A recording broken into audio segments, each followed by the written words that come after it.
ಅಮ್ಮ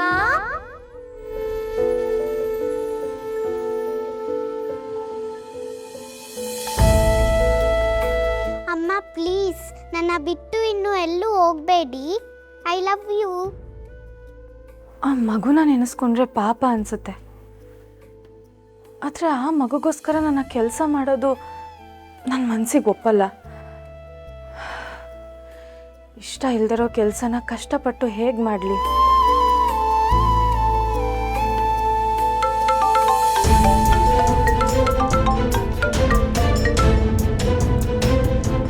ಹಲೋ, ಯಾರು? ನಾನು ವಿರಾಟ್. ನೋಡಿ ಅರ್ಚನಾ, ನೀವೇನು ಕೆಲಸ ಮಾಡ್ತೀರಾ ಅಂತ ನಾನು ಯಾರಿಗೂ ಹೇಳೋದಿಲ್ಲ. ನನ್ನ ಆಫೀಸಲ್ಲಿ ನೀವು ಒಳ್ಳೆ ಪೋಸ್ಟಲ್ಲಿ ಇದ್ದೀರಾ ಅಂತ ನಾನು ಎಲ್ರಿಗೂ ಹೇಳ್ಕೊಂಬರ್ತೀನಿ. ನಿಮಗೆ ಹೊರಗೆ ಅವಮಾನ ಆಗುತ್ತೆ ಅನ್ನೋ ಅನುಮಾನ ಇದ್ದರೆ ನಾನೇ ಹೇಗೋ ಮ್ಯಾನೇಜ್ ಮಾಡ್ತೀನಿ. ಬಟ್ ಪ್ಲೀಸ್, ನನ್ನ ಮಗುಗೆ ತಾಯಿ ಆಗಿರ್ತೀನಿ, ತಾಯಿ ಆಗಿರೋ ಕೆಲಸ ಮಾಡ್ತೀನಿ ಅಂತ ಒಂದು ಮಾತು ಹೇಳಿ ಸಾಕು. ಅರ್ಚನಾ ಅವರೇ, ನನ್ನ ಮಗಳಿಗೆ ಹೆಲ್ತ್ ಕಂಡೀಷನ್ ಸರಿ ಇಲ್ಲ, ಅವಳಿಗೆ ಹುಷಾರಿಲ್ಲ. ಅಮ್ಮ ಬೇಕು ಅಂತ ಹೇಳ್ತಾ ಈಗ ಜ್ವರ ಬರೆಸ್ಕೊಂಡಿದ್ದಾಳೆ. ನನ್ನ ಮಗಳು ನಿಮ್ಮನ್ನೇ ಅಮ್ಮ ಅಂತ ಅಂದ್ಕೊಂಡಿದ್ದಾಳೆ. ಪ್ಲೀಸ್ ಅರ್ಚನಾ ಅವರೇ, ನನ್ನ ಮಗಳ ನಂಬಿಕೆನ ಸುಳ್ಳು ಮಾಡಬೇಡಿ. It's my humble request. ನಾನು ಸ್ಕೆಚ್ ಮಾಡಿಸಿ ಅದನ್ನು ನಿಮ್ಮ ಮಗುಗೆ ತೋರಿಸಿ ಇವಳೇ ನಮ್ಮಮ್ಮ ಅಂತ ನಂಬಿಸೋದಕ್ಕೆ ನಾನು ನಿಮಗೆ ಹೇಳಿದ್ನ? ಅಲ್ಲ, ನೀವು ಮಾಡಿರೋ ತಪ್ಪನ್ನ ನಾನು ಯಾಕೆ ಸರಿ ಮಾಡಬೇಕು? ಅದು ಹೇಗೆ ಇವರೇ ನಿಮ್ಮಮ್ಮ ಅಂತ ನನ್ನ ಸ್ಕೆಚ್ ಮಾಡಿಸಿದ್ರಿ? ಅಲ್ಲ, ಇದರಿಂದ ಬೇರೆ ಮನೆ ಹೆಣ್ಮಗಳಿಗೆ ಕೆಟ್ಟ ಹೆಸರು ಬರುತ್ತೆ ಅಂತ ನಿಮ್ಮ ತಲೆಗೆ ಸ್ವಲ್ಪನೇ ಯೋಚನೆನೇ ಬರಲಿಲ್ವಾ? ಅಥವಾ ಯಾರ್ದೋ ಮನೆ ಹೆಣ್ಮಗಳು ತಾನೇ, ಏನಾಗಬೇಕು, ನನ್ನ ಮಗಳು ಚೆನ್ನಾಗಿದ್ರೆ ಸಾಕು ಅಂತ ಹೀಗೆ ಮಾಡಿದ್ರ? ನಿಮ್ಮ ಈ ದುರಾಂಕಾರದಿಂದನೇ ಗೊತ್ತಾಗುತ್ತೆ ನಿಮ್ಮ ಮೆಂಟಾಲಿಟಿ ಏನು ಅಂತ. ನನ್ನನ್ನು ಎಷ್ಟು ಬೇಕಾದ್ರೂ ಬೈಕೊಳ್ಳಿ, ಏನು ಬೇಕಾದ್ರೂ ಅಂದ್ಕೊಳ್ಳಿ, ನಾನು ಇದನ್ನೆಲ್ಲ ಮಾಡ್ತಾ ಇರೋದು ನನ್ನ ಮಗಳಿಗೋಸ್ಕರ, ಅವಳ ಖುಷಿಗೋಸ್ಕರ. ಅದನ್ನ ಬಿಟ್ಟು ನಿಮ್ಮ ಜೀವನನ ಹಾಳು ಮಾಡಬೇಕು ಅನ್ನೋ ಉದ್ದೇಶ ಖಂಡಿತವಾಗ್ಲೂ ಇಲ್ಲ ರೀ. ನೋಡಿ, ನನ್ನ ಕಡೆಯಿಂದ ತಪ್ಪಾಗಿದೆ, ನಾನು ಒಪ್ಕೋತೀನಿ. ಆದರೆ ದಯವಿಟ್ಟು ಈ ಸಿಚುವೇಶನಲ್ಲಿ ನಾನು ಸ್ವಲ್ಪ ಅರ್ಥ ಮಾಡ್ಕೊಂಡು ಹೆಲ್ಪ್ ಮಾಡಿರಿ. ಐ ಆಮ್ ಸಾರಿ, ಖಂಡಿತ ಆಗಲ್ಲ. ನಿಮ್ಮ ನೋವೇನು ಅಂತ ನನಗೆ ಅರ್ಥ ಆಗುತ್ತೆ. ಆದರೆ ಇದಕ್ಕೆ ನನ್ನ ಹತ್ರ ಯಾವ ಸೊಲ್ಯೂಷನೂ ಇಲ್ಲ. ನಾನಂತೂ ಯಾವುದೇ ಕಾರಣಕ್ಕೂ ನಿಮ್ಮ ಮಗಳಿಗೆ ಅಮ್ಮನಾಗಿರೋ ಕೆಲಸ ಮಾಡೋದಕ್ಕಾಗಲ್ಲ.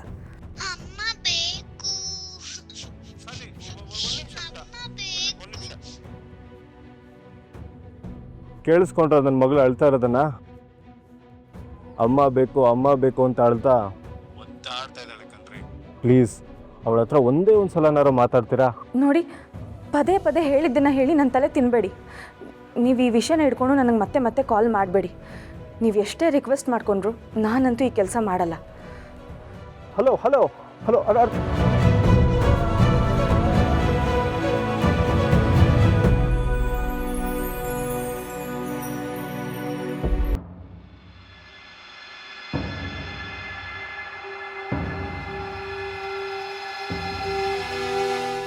ಲಾಸ್ಟ್ ವೀಕು ನಿಮ್ಮ ಅಣ್ಣ ಹೋಗಿದ್ದ ಗುಡ್ಡದ ಲೊಕೇಶನ್ ಹತ್ರನೇ ನಿಮ್ಮ ಅದಕ್ಕೆ ಫೋನ್ ಲೊಕೇಶನ್ ಸಿಕ್ಕಿದೆ.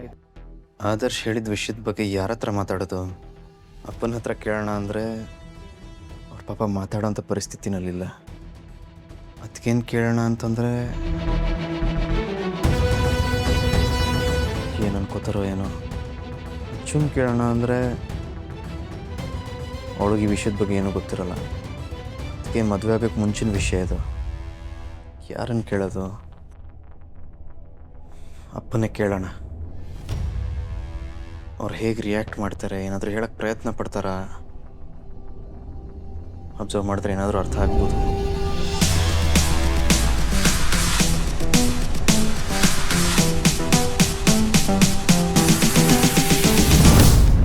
ಮಾತ್ರೆ ತಗೊಳ್ಳಿ ಮಾವ. ಏನು ಮಾವ, ಯಾವಾಗಲೂ ಮಾತ್ರೆ ತಗೊಳಕ್ಕೆ ಇಷ್ಟೊಂದು ಹಠ ಮಾಡ್ತೀರಾ? ಹೀಗೆ ಹಠ ಮಾಡಿದ್ರೆ ನೀವು ಯಾವಾಗ ಹುಷಾರಾಗೋದು? ಪ್ಲೀಸ್ ಮಾತ್ರೆ ತಗೊಳ್ಳಿ.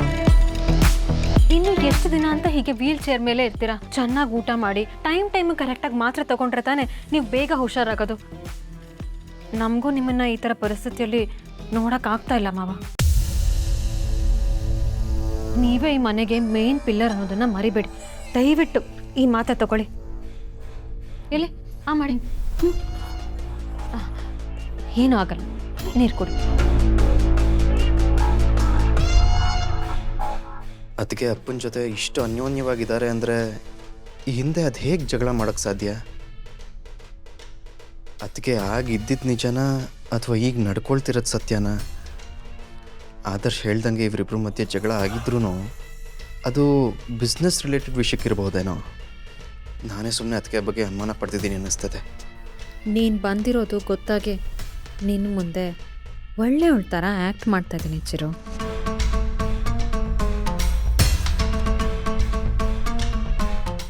ನೋಡಿದ್ರ ಮಾವ, ಒಂದು ಮಾತ್ರೆ ತಗೊಳ್ಳೋದು ಎಷ್ಟೊತ್ತು, ಎಷ್ಟು ಬೇಗ ಮುಗ್ದೇ ಹೋಯ್ತು. ಇದಕ್ಕೆ ನೀವು ಇಷ್ಟೊಂದು ಹಠ ಮಾಡ್ತಿರಲ್ಲ, ಇದು ಸರಿನಾ? ನೋಡು ಚಿರು, ದಿನಾಗಲೂ ಇಷ್ಟೆ, ಮಾತ್ರೆ ತಗೊಳ್ಳೋಕ್ಕೆ ಎಷ್ಟು ಬಲವಂತ ಮಾಡಬೇಕು ಗೊತ್ತಾ? ಬೇಡ ಬೇಡ ಅಂತಲೇ ಇರ್ತಾರೆ.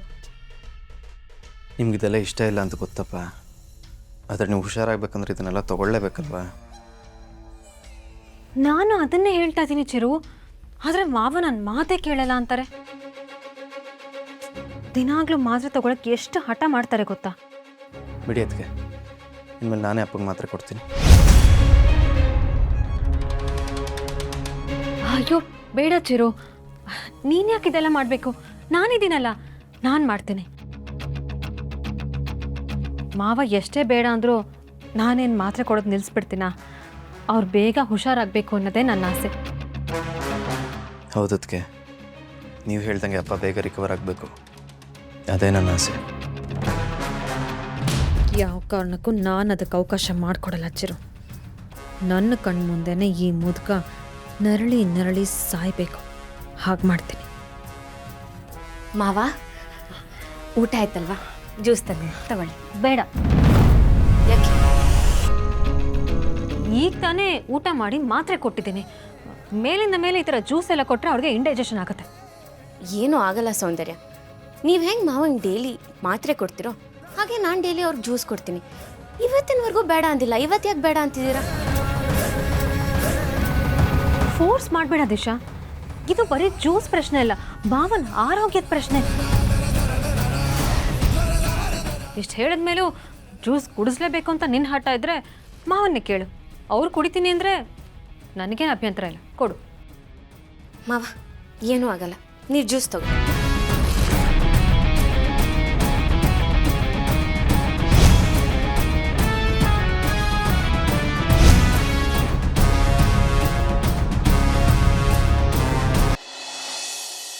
Madam, madam, thank you so much madam. ನನ್ನ ಗಂಡನಿಗೆ ಇನ್ನೊಂದು ಲೈಫೇ ಕೊಟ್ಟಿದ್ದೀರಾ. ನಿಮ್ಮ ಉಪಕಾರನ ನಾನು ಯಾವತ್ತೂ ಮರೆಯಲ್ಲ. Thank you. It's okay. ಇವತ್ತು ನರಸಿಂಹ ನನ್ನನ್ನು ಕಾಪಾಡ್ದ ಹಾಗೆ ಅವನಲ್ಲಿರೋ ಒಳ್ಳೆತನ ಅವನನ್ನು ಕಾಪಾಡಿದೆ. ಅದಕ್ಕೆ ಇವತ್ತು ಅವನಿಗೆ ಇನ್ನೊಂದು ಅವಕಾಶ ಸಿಕ್ಕಿರೋದು. ಯಾರು ಕಷ್ಟಪಟ್ಟು ಕೆಲಸ ಮಾಡ್ತಾರೋ, ಯಾರಲ್ಲಿ ಒಳ್ಳೆತನ ಇದೆಯೋ ಅದೇ ಅವರಿಗೆ ಸಹಾಯ ಮಾಡುತ್ತೆ ಅನ್ನೋದಕ್ಕೆ ನರಸಿಂಹನೇ ಬೆಸ್ಟ್ ಎಕ್ಸಾಂಪಲ್.